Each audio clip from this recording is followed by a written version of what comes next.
Aujourd'hui, nous allons raconter une histoire marquante à propos d'une expérience de mort imminente qui a complètement transformé la vie de Solomon Wakefield, un missionnaire chrétien qui, après un grave accident, a eu des visions terrifiantes de l'enfer et une rencontre surprenante avec nul autre que la reine Élisabeth.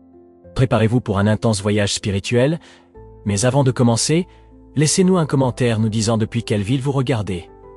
Et si vous n'êtes pas encore abonné, n'oubliez pas de vous inscrire à la chaîne pour plus d'histoires comme celle-ci. Bonjour! Je m'appelle Solomon Wakefield. Je n'aurais jamais imaginé me trouver ici à raconter cette histoire, mais la vie réserve parfois des surprises qui changent complètement notre parcours. Pendant plus de 20 ans, j'ai consacré ma vie en tant que missionnaire chrétien. Je voyageais de ville en ville pour prêcher la parole de Dieu, croyant fermement que je remplissais mon objectif sur terre. Je me voyais comme un homme à la fois inébranlable, un serviteur dévoué au Seigneur. Ma routine était simple. Je me levais tôt, je faisais mes prières et je me lançais dans une nouvelle journée de travail missionnaire. Je visitais des foyers, participais des cultes dans différentes églises et parfois, j'organisais même des événements évangéliques sur les places publiques. Je croyais que je faisais tout correctement, suivant les enseignements bibliques à la lettre et délivrant le message de salut à tous ceux que je rencontrais. Mais tout a changé le jour où j'ai eu un accident de voiture. Ce fut un événement qui a transformé non seulement ma vie, mais aussi toute ma perception du monde spirituel. Ce que j'ai vécu tandis que j'étais au seuil de la mort m'a révélé des choses que je n'aurais jamais imaginées possibles. C'est de cette expérience dont je veux vous parler aujourd'hui. Je sais que ce que je vais raconter peut sembler difficile à croire. Moi-même, si quelqu'un m'avait raconté une chose pareille avant l'accident, j'aurais probablement douté. Mais je peux garantir que chaque détail que je vais relater est véridique, du moins dans mon expérience. Je ne suis pas ici pour convaincre qui que ce soit ou créer un quelconque mouvement.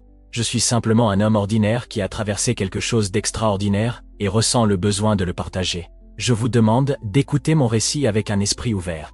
Je ne vous demande pas de croire aveuglément tout ce que je vais dire, mais de réfléchir aux implications de ce que j'ai vécu. Mon expérience a complètement changé ma vision de la vie, de la mort et de ce qui existe au-delà de notre monde physique. Et il est possible qu'en écoutant mon histoire, vous puissiez aussi remettre en question certaines de vos croyances et perceptions. Alors, commençons par le début. Je vais vous raconter le jour de l'accident et ce qui s'est passé ensuite.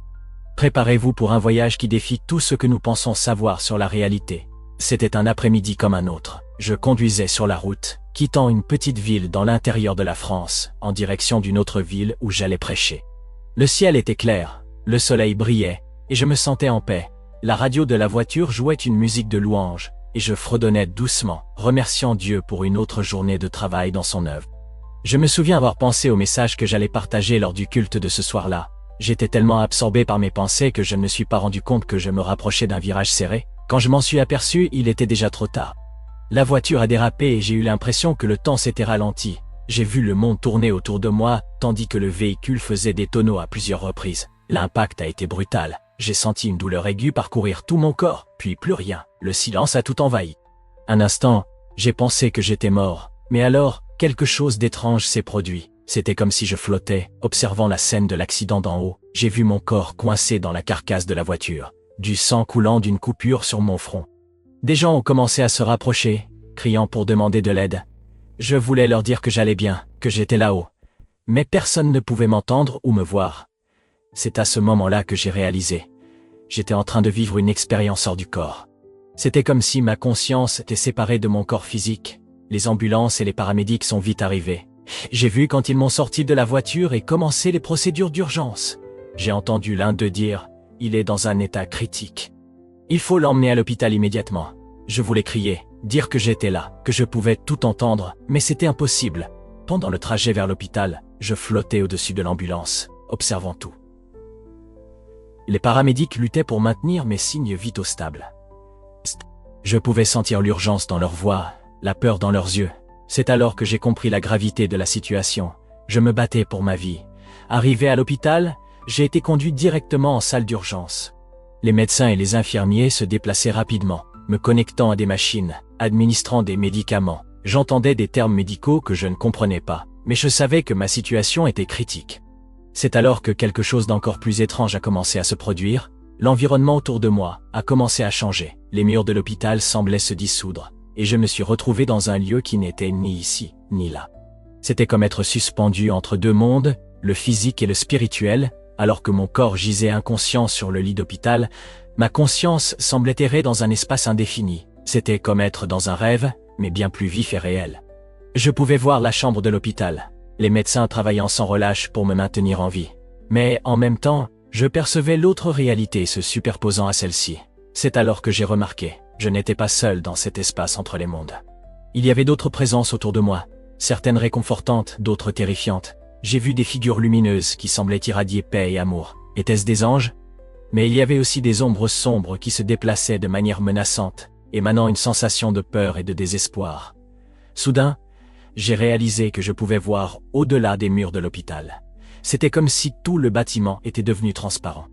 J'ai vu d'autres patients dans leur lit, certains entourés par ces mêmes figures lumineuses, d'autres hantés par des ombres.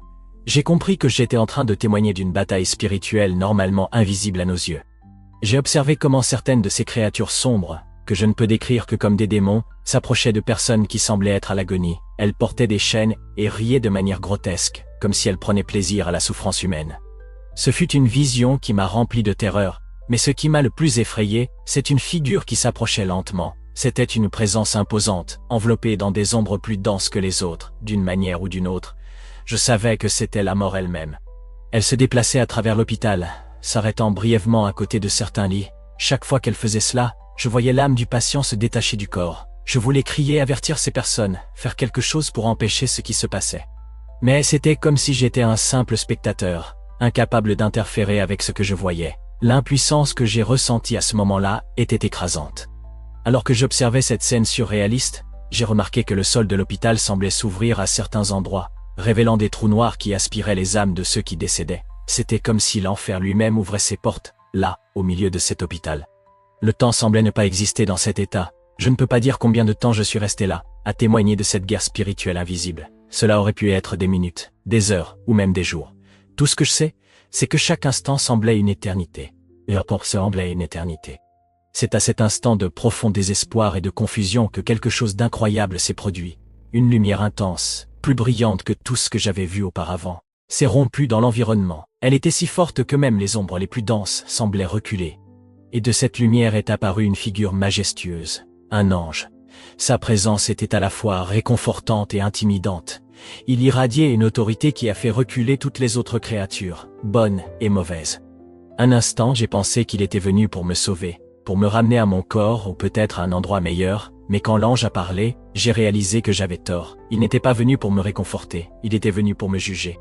La voix de l'ange était comme un tonnerre, réverbérant non seulement autour de moi mais en moi. « Solomon Wakefield » a-t-il dit, et le son de mon nom dans sa voix m'a fait trembler. « Tu as fait des promesses à Dieu que tu n'as pas tenues. » Ces mots m'ont frappé comme un coup physique. Ces mots m'ont frappé comme un coup physique.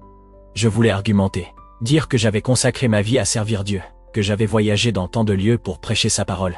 Mais avant que je puisse formuler une pensée cohérente, mon esprit a été inondé de souvenirs. Et j'ai vu des occasions où j'ai ressenti l'appel de Dieu à prêcher dans des endroits difficiles, dans des communautés pauvres ou dangereuses, mais j'ai choisi d'aller dans des villes plus confortables. Je me suis souvenu de moments où j'ai ignoré la voix intérieure qui me demandait d'aider quelqu'un dans le besoin. Peut-être par manque de temps ou épuisement, l'ange a poursuivi. Tu as ignoré les avertissements des prophètes et serviteurs que j'ai envoyés pour te guider. Et de nouveau, les souvenirs ont afflué. J'ai vu les visages des personnes qui ont croisé mon chemin, des personnes que je pensais fanatiques ou radicales dans leur foi. Je comprenais maintenant qu'ils étaient des messagers envoyés par Dieu pour me corriger, et je les avais méprisés. Chaque erreur, chaque déviation que j'ai commise au fil des ans a été révélée. C'était comme si toute ma vie défilait devant mes yeux. Mais maintenant, je pouvais voir clairement les conséquences spirituelles de chaque choix que j'avais fait. Le poids de la vérité était écrasant. Je voulais argumenter, dire que j'avais fait de mon mieux, que ma foi était sincère. Mais face à cette présence divine, toutes mes justifications semblaient vides. Pour la première fois, je me suis vu tel que j'étais vraiment. Pas le serviteur fidèle que je croyais être, mais un homme plein de défauts et d'engagements non tenus. Les dettes spirituelles que tu pensais régler te poursuivent encore, a dit l'ange. Et j'ai compris que chaque opportunité gaspillée, chaque appel ignoré, avait créé une dette spirituelle. J'avais prêché le repentir et le pardon. Mais maintenant, je réalisais que je n'avais pas vraiment compris le poids de ces mots. Le jugement de l'ange n'était ni cruel ni vindicatif. C'était la pure vérité, exposée d'une manière que je ne pouvais nier ou ignorer. C'était douloureux. Oui, mais aussi libérateur. Oui, mais aussi libérateur. Pour la première fois, je me voyais moi-même, et ma vie sans auto-illusion ni justification. Quand j'ai pensé que je ne pourrais plus supporter, l'ange a tendu sa main vers moi. « Viens » a-t-il dit, « il y a plus que tu dois voir. » J'ai hésité un instant, craignant ce qui pourrait être révélé. Mais quelque chose en moi savait que je n'avais pas le choix. Ce voyage, aussi difficile soit-il, était nécessaire. Avec un mélange de peur et de curiosité, j'ai saisi la main de l'ange. Au moment où je l'ai fait, j'ai ressenti une énergie puissante couler en moi. C'était comme si chaque cellule de mon être était purifiée et fortifiée en même temps. En un clin d'œil, le paysage autour de nous a changé. Nous n'étions plus à l'hôpital. Ce que j'ai vu par la suite changerait pour toujours ma compréhension du monde spirituel et de la bataille invisible qui se déroule autour de nous chaque jour. En un instant, nous avons été transportés à l'extérieur de l'hôpital. Ce que je voyais autour de moi m'a coupé le souffle. La ville qui s'étendait sous mes yeux semblait normale à première vue, avec des gens marchant dans les rues, des voitures circulant, la vie quotidienne suivant son cours. Mais il y avait une couche de réalité superposée à celle-ci qui m'a fait remettre en question tout ce que je pensais savoir sur le monde. L'air était littéralement rempli de créatures spirituelles. Des démons de toutes formes et tailles planaient au-dessus des bâtiments, se déplaçaient parmi les gens, murmuraient à leurs oreilles. Certains étaient petits et rusés, d'autres énormes et menaçants. J'ai vu comment ils manipulaient les actions des gens d'une manière que je n'aurais jamais pu imaginer. « C'est la guerre spirituelle que tu as négligée » dit l'ange à mes côtés. Ces paroles m'ont frappé comme un coup de poing dans l'estomac. J'avais prêché sur la guerre spirituelle pendant des années. Mais maintenant je réalisais que je n'avais pas vraiment compris l'ampleur de ce qui se passait. J'ai observé un démon murmurer à l'oreille d'un homme d'affaires, l'incitant à la cupidité. J'ai vu un autre provoquer une dispute entre un couple, alimentant leur colère. À un coin de rue, un groupe de démons entourait un jeune, le tentant avec des vices et la destruction. Mais ce n'était pas seulement des forces maléfiques que j'ai vues. Des anges lumineux étaient également présents, luttant contre les démons, protégeant ceux qui cherchaient Dieu. J'ai vu comment ils renforçaient ceux qui résistaient aux tentations, comment ils réconfortaient les affligés et guidaient les égarés. L'ange m'a emmené à différents endroits de la ville. L'ange m'a emmené à différents endroits de la ville. Nous sommes passés par des écoles où j'ai vu des démons tenter de manipuler les jeunes esprits avec des idées destructrices. Nous avons visité des bureaux gouvernementaux où des créatures de l'ombre soufflaient des conseils égoïstes et corrompus aux oreilles des dirigeants. Dans chaque lieu, la bataille était intense. C'était une guerre constante pour le contrôle des âmes humaines.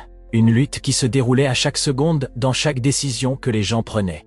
Ce qui m'a le plus choqué, c'est de voir comment cette bataille spirituelle affectait directement le monde physique. Des accidents qui semblaient aléatoires, des rencontres apparemment fortuites, des décisions prises sous le coup de l'émotion.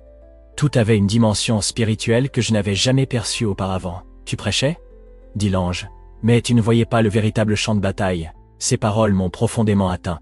J'avais passé des années à parler de foi et de spiritualité. Mais maintenant, je réalisais que je n'avais fait qu'effleurer la surface de la réalité. Pendant que nous observions, j'ai vu des gens que je reconnaissais comme des chrétiens fervents. Certains étaient entourés d'une lumière protectrice, résistant bravement aux attaques des démons. D'autres, à ma surprise et ma déception, semblaient presque aussi vulnérables que les non-croyants aux influences maléfiques. Pourquoi certains semblent plus protégés que d'autres? Ai-je demandé à l'ange. La force de la foi ne réside pas uniquement dans les mots ou les apparences, répondit-il. Elle est dans la sincérité du cœur et l'obéissance aux vérités divines. Cette réponse m'a fait réfléchir sur ma propre vie et mon ministère. Combien de fois avais-je jugé la foi des autres en me basant uniquement sur ce que je pouvais voir? Combien de fois avais-je moi-même négligé ma propre vie spirituelle, faisant plus confiance à mes compétences de prédication qu'à une véritable connexion avec Dieu? L'ange m'a ensuite guidé loin de l'agitation de la ville. « Il y a plus que tu dois voir » a-t-il dit, sa voix grave et sérieuse. Maintenant, regardons de plus près ceux qui devraient être en première ligne de cette bataille. Avec ces mots, j'ai ressenti un changement dans l'environnement autour de nous. Nous nous dirigions vers quelque chose que je pressentais être encore plus révélateur et, possiblement, perturbant que ce que j'avais déjà vu. L'ange m'a emmené voir une série d'églises. À première vue, elles semblaient normales, des bâtiments bien entretenus, avec des gens entrant et sortant, apparemment engagés dans des activités religieuses. Mais quand j'ai regardé de plus près, avec la vision spirituelle qui m'avait été accordée, j'étais horrifié par ce que je voyais. Dans la première église que nous avons visitée, l'ange a pointé un homme bien habillé qui saluait les gens à l'entrée. « Cet homme est diacre dans cette congrégation », a dit l'ange. J'ai observé plus attentivement et j'ai vu une aura sombre autour de lui. « Il mène une double vie », a continué l'ange. Aux yeux de la congrégation, c'est un leader respecté. Mais secrètement, il s'adonne à des pratiques pécheresses, y compris la fornication. J'étais choqué. Comment quelqu'un en position de leader pouvait-il vivre de manière si hypocrite? Mais ce que j'ai vu ensuite m'a encore plus perturbé. Les jeunes de la congrégation, que j'aurais espéré voir pleins de ferveur et de dévouement, étaient entourés d'influences mondaines. Leurs auras spirituelles étaient tachées, indiquant qu'ils suivaient des pratiques allant à l'encontre des enseignants du Christ. Ils n'ont pas conscience de leur propre corruption, expliqua l'ange. Ils croient vivre une vie chrétienne, mais leurs cœurs sont loin de Dieu. Nous avons déménagé dans une autre église, plus grande et plus imposante que la première. Le pasteur était à la chair, prêchant avec éloquence. Sa voix résonnait dans l'auditoire, et les gens semblaient captivés par ses paroles. Mais quand j'ai regardé avec mes yeux spirituels, j'ai vu quelque chose de terrible. L'ange parla, sa voix chargée de tristesse. Ce pasteur et sa femme ont un sombre secret. Ils regardent des films pornographiques et enseignent leurs pratiques abominables, comme une façon de pimenter le mariage des membres de l'église. J'étais horrifié. Comment quelqu'un en position de telle responsabilité pouvait dénaturer quelque chose de si sacré? Ils pervertissent ce qui est sacré dans des buts charnels, continua l'ange. Les membres de la congrégation suivent leur exemple, croyant qu'ils ne font que moderniser leur foi. La troisième église que nous avons visitée semblait la plus prospère de toutes. Le bâtiment était impressionnant, et il y avait des voitures luxueuses dans le parking, mais ce que j'ai vu à l'intérieur m'a écœuré. Ici, dit l'ange, les positions de leadership sont vendues aux plus offrants. Ici, comme ceux qui contribuaient financièrement plus, étaient traités avec une déférence spéciale, occupant des places de choix. Par contre, les membres les plus pauvres étaient marginalisés, relégués au coin de l'église. Relégués au coin de l'église. Ils ont transformé la maison de Dieu en un marché, dit l'ange, faisant écho aux paroles de Jésus, quand il a chassé les marchands du temple. La foi ici est mesurée par la taille de l'offrande, pas par la sincérité du cœur. Tandis que nous observions, j'ai vu comment les démons se déplaçaient librement dans ces églises, murmurant aux oreilles des leaders, incitant l'orgueil, la cupidité et la luxure. C'était comme si ces congrégations, qui devraient être des phares de lumière, étaient devenues des portails pour l'obscurité. Ai-je demandé, me sentant dévasté. Comment ces églises qui devraient être en première ligne de la bataille spirituelle, sont-elles devenues si corrompues? L'ange me regarda avec une expression de profonde tristesse. Beaucoup ont commencé avec de bonnes intentions, a-t-il commenté. Mais rapidement, ils ont succombé aux tentations du monde. Non seulement elles échouaient à protéger leurs membres, mais elles les conduisaient dans l'erreur. C'était une trahison de la confiance que les gens mettaient dans leur leader spirituel. L'ange se tourna alors vers moi, ses yeux pénétrant mon âme. « Et toi, Salomon? Toi, Salomon? Combien de fois as-tu fermé les yeux sur la corruption? Par crainte de perdre ta position ou ta popularité, combien de fois as-tu prêché des demi-vérités pour plaire à ton auditoire, au lieu de les défier avec la vérité complète de Dieu? » Ces paroles m'ont frappé comme un éclair. Je voulais protester et me défendre, mais je savais qu'il avait raison. Combien de fois avais-je vu des signes de problème et choisi de les ignorer? Combien de fois avais-je adouci mon message pour ne pas offenser? La responsabilité d'un leader spirituel est immense, continua l'ange. Chaque âme sous tes soins est précieuse aux yeux de Dieu. La corruption que tu as vue ici n'a pas surgi du jour au lendemain. Je savais que si je survivais à cette expérience, je ne pourrais pas continuer comme avant. Mon ministère, ma propre vie, nécessiterait une transformation profonde. L'ange a alors dit, « Il y a plus à voir, ce que tu as vu jusqu'à maintenant n'est que la surface. Prépare-toi, car ce qui suivra dévoilera les profondeurs de la corruption spirituelle. » Avec ces mots, j'ai ressenti un changement dans l'environnement autour de nous. Un froid intense m'a enveloppé. Et j'ai eu la sensation que nous étions sur le point de plonger dans quelque chose d'encore plus sombre et troublant. Soudainement, le décor autour de nous a changé drastiquement. La température a grimpé de façon insupportable, et une odeur de soufre a envahi mes narines. Nous étions dans un endroit qui ne pouvait être décrit que comme l'enfer lui-même. Les flammes dansaient autour de nous, et des cris d'agonie résonnaient dans tous les sens. C'est, dit l'ange, le destin de ceux qui rejettent la vérité et choisissent la voie de la corruption.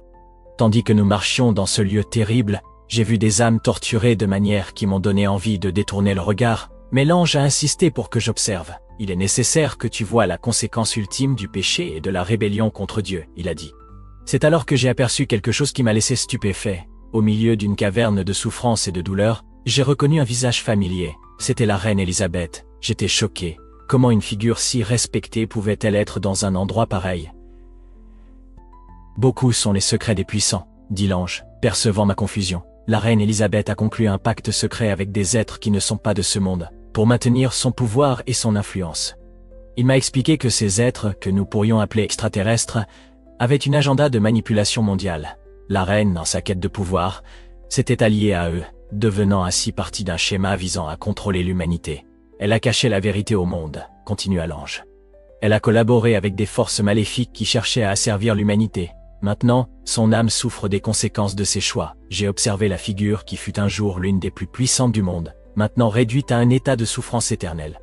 C'était une vision qui défiait tout ce que je pensais savoir sur le monde et ses dirigeants, mais l'horreur ne s'est pas arrêtée là. Alors que nous progressions, j'ai vu des visages que j'ai reconnus comme étant des pasteurs célèbres, des leaders religieux que j'admirais et dont j'avais lu les livres. Ceux-ci, dit l'ange, en pointant un groupe particulièrement tourmenté, ont fait des pactes avec Satan pour ouvrir des églises et tromper leur congrégation. J'étais stupéfait. Comment était-il possible que des personnes que je voyais comme des exemples de foi puissent être tombées si bas? Ils ont utilisé leur position pour obtenir pouvoir, argent et gloire. Expliqua l'ange, ils ont vendu la vérité pour des gains terrestres, menant beaucoup dans l'erreur. J'en ai vu d'autres qui, bien qu'ils n'aient pas fait de pacte explicite avec le mal, étaient punis pour leur cupidité et leur hypocrisie.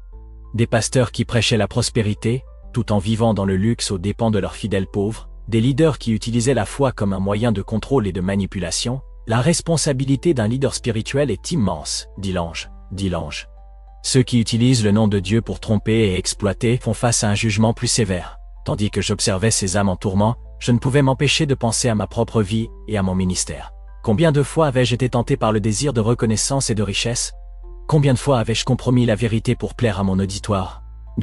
L'ange, percevant mes pensées, dit « Cette vision n'est pas seulement pour juger les autres, Solomon, c'est un avertissement et une chance de réflexion pour toi. Chaque choix que nous faisons a des conséquences éternelles. » J'ai senti le poids de ces paroles dans mon âme. Je savais que, si je survivais à cette expérience, ma vie et mon ministère devraient changer radicalement. Je ne pourrais plus fermer les yeux sur la corruption, ni succomber aux tentations du monde. Il y a plus à voir, dit l'ange. Ce que tu as vu jusqu'à présent n'est que le début. Prépare-toi. Car ce qui viendra par la suite révélera les profondeurs de la déception spirituelle qui imprègne le monde. Avec un mélange de peur et de détermination, je me préparais pour la prochaine étape de ce voyage révélateur.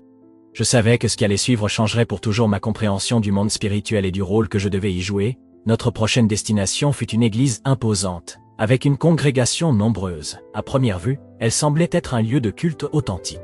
Les gens chantaient avec ferveur, et le pasteur prêchait avec éloquence. Mais l'ange m'a instruit de regarder au-delà des apparences. « Observe attentivement, dit-il. Ce que tu vois n'est pas ce qu'il paraît être. » En me concentrant, j'ai commencé à percevoir quelque chose de troublant.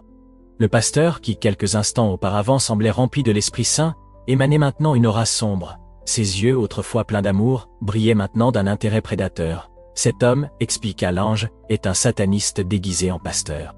Il a une connaissance approfondie de la Bible, mais il l'utilise pour manipuler et tromper. J'étais choqué. Comment quelqu'un pouvait-il utiliser la parole de Dieu de manière si perverse?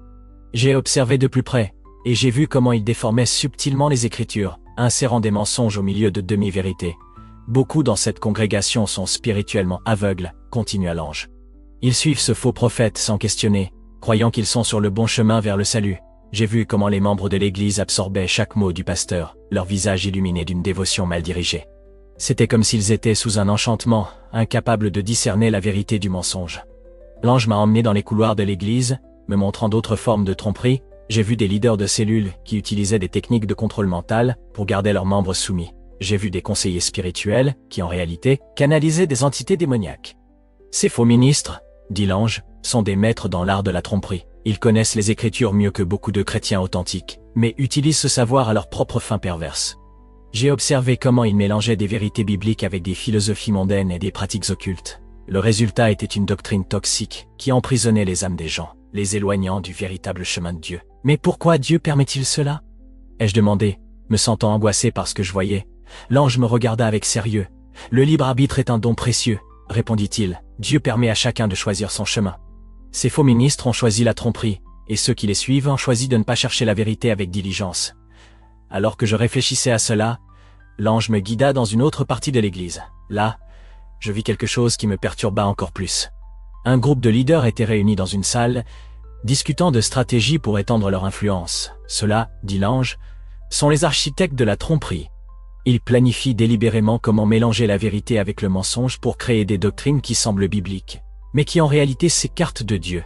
J'ai observé horrifié comment ils analysaient les faiblesses humaines, développant des messages qui appelaient à l'égoïsme, à la cupidité et au désir de pouvoir. Ils parlaient d'utiliser la musique, les médias, et même la charité comme outil de manipulation. Beaucoup de ces leaders ont commencé avec de bonnes intentions, expliqua l'ange, Mais peu à peu, ils ont été séduits par le pouvoir et la célébrité. Maintenant, ils sont des instruments entre les mains de l'ennemi. Tandis que j'observais, je ne pouvais m'empêcher de penser à mon propre ministère. Combien de fois avais-je été tenté d'adoucir le message pour plaire à mon auditoire? Combien de fois avais-je ignoré la voix du Saint-Esprit de peur de perdre des fidèles ou des offrandes? L'ange, percevant mes pensées, affirma: « C'est une chance pour toi, Salomon. Vois comme il est facile de s'éloigner du chemin de la vérité. Chaque concession, chaque petit mensonge peut mener à un chemin de destruction. » J'ai senti le poids de cette vérité dans mon âme. Je savais que si je sortais vivant de cette expérience, mon ministère devrait changer radicalement. Il ne pourrait plus y avoir de place pour les demi-vérités ou les compromis avec le monde.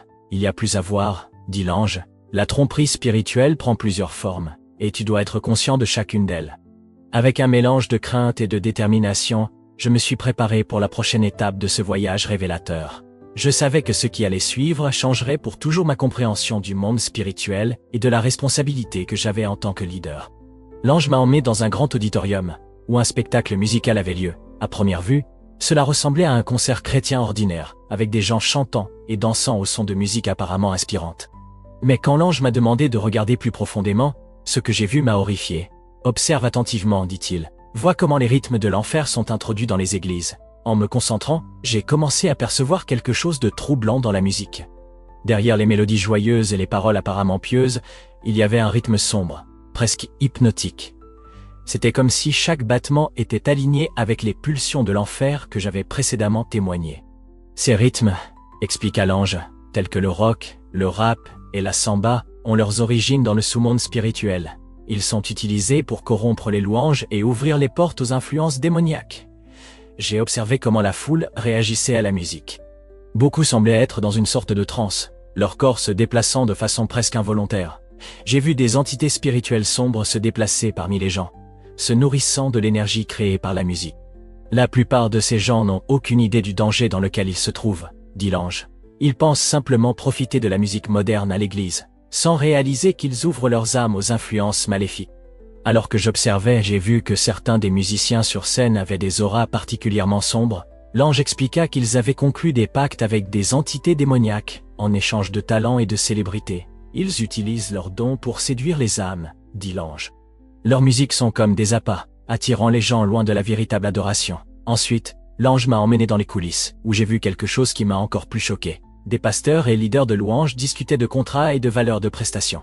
Observe comment la foi est devenue un business, dit l'ange avec tristesse. J'ai vu des pasteurs célèbres demander des sommes exorbitantes pour prêcher dans d'autres églises.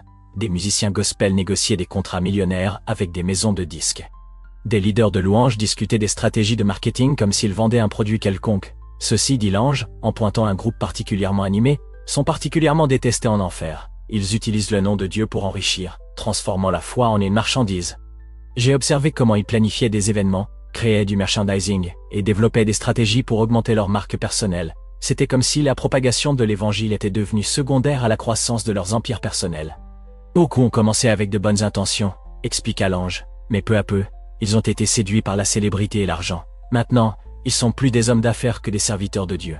Tandis que j'observais cette scène, je ne pouvais m'empêcher de penser à mon propre ministère. Combien de fois avais-je été tenté de mesurer le succès par la taille de la congrégation ou par la valeur des offrandes? Combien de fois avais-je envisagé d'adoucir mon message pour attirer plus de fidèles? L'ange, percevant mes pensées, dit « C'est un avertissement pour toi, Salomon. Vois comme il est facile de s'éloigner du véritable but du ministère. Chaque compromis avec le monde, chaque décision basée sur le gain personnel plutôt que sur le service à Dieu, peut mener à un chemin de destruction. J'ai ressenti le poids de cette vérité dans mon âme. Je savais que, si je survivais à cette expérience, mon approche du ministère devait changer radicalement. Il ne pourrait plus y avoir de place pour la commercialisation de la foi ni pour les compromis avec les valeurs du monde. Il y a une dernière chose que tu dois voir, dit l'ange. Prépare-toi, car ce qui viendra ensuite te révélera le but ultime de ce voyage. Avec un mélange d'appréhension et de détermination, je me préparais à ce qui serait la conclusion de cette expérience révélatrice. Je savais que ce qui allait suivre changerait pour toujours ma compréhension de mon rôle en tant que serviteur de Dieu. Soudainement, j'ai ressenti une force puissante me tirant en arrière. Les visions de l'enfer, des églises corrompues et de la commercialisation de la foi ont commencé à se dissiper. Je revenais à mon corps, allongé dans ce lit d'hôpital. J'ai ouvert les yeux, clignant contre la lumière vive de la chambre. Les médecins et infirmiers autour de moi semblaient surpris et soulagés. J'ai entendu quelqu'un dire « C'est un miracle, il est revenu ». J'ai essayé de parler, mais ma gorge était sèche et douloureuse. Une infirmière m'a gentiment offert un peu d'eau. En buvant, les souvenirs de mon expérience ont envahi mon esprit. Tout semblait si vif, si réel. Dans les jours qui ont suivi, tandis que je récupérais à l'hôpital, j'ai réfléchi profondément à tout ce que j'avais vu et appris, la réalité de la guerre spirituelle, la corruption dans les églises, les faux ministres, la commercialisation de la foi. Tout cela pesait sur mon cœur. Tout cela pesait sur mon cœur. Ma convalescence fut étonnamment rapide, presque miraculeuse, comme les médecins ne cessaient de le commenter.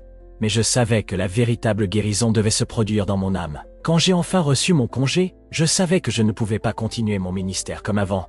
La première chose que j'ai faite a été de réunir mon équipe et de partager avec eux ce que j'avais expérimenté.